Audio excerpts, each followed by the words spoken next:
Davlatimiz rahbari tashabbusi bilan Yashil makon umummilliy loyihasi doirasida har yili millionlab ko'chatlarni ekish belgilangan.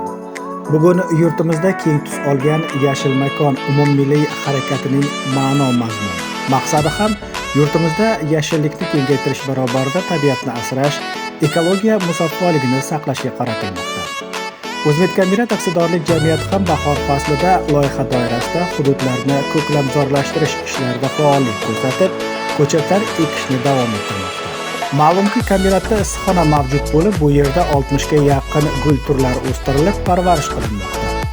Asosiysi, bu yerda butasimon, daraxtsimon va tuvak gullari yetishtirilib, talab asosida tarkibiy bo'linmalarga yetkazib berilmoqda.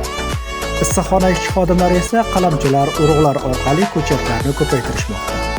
Albatta, tabiatda yashil hududlar kengaysa, yashil qalqon shakllantirilsa, bundan faqat foyda ko'ramiz, rohatlanamiz va kelajagimiz uchun atrof muhitimizni yanada mustahkamlagan bo'lamiz.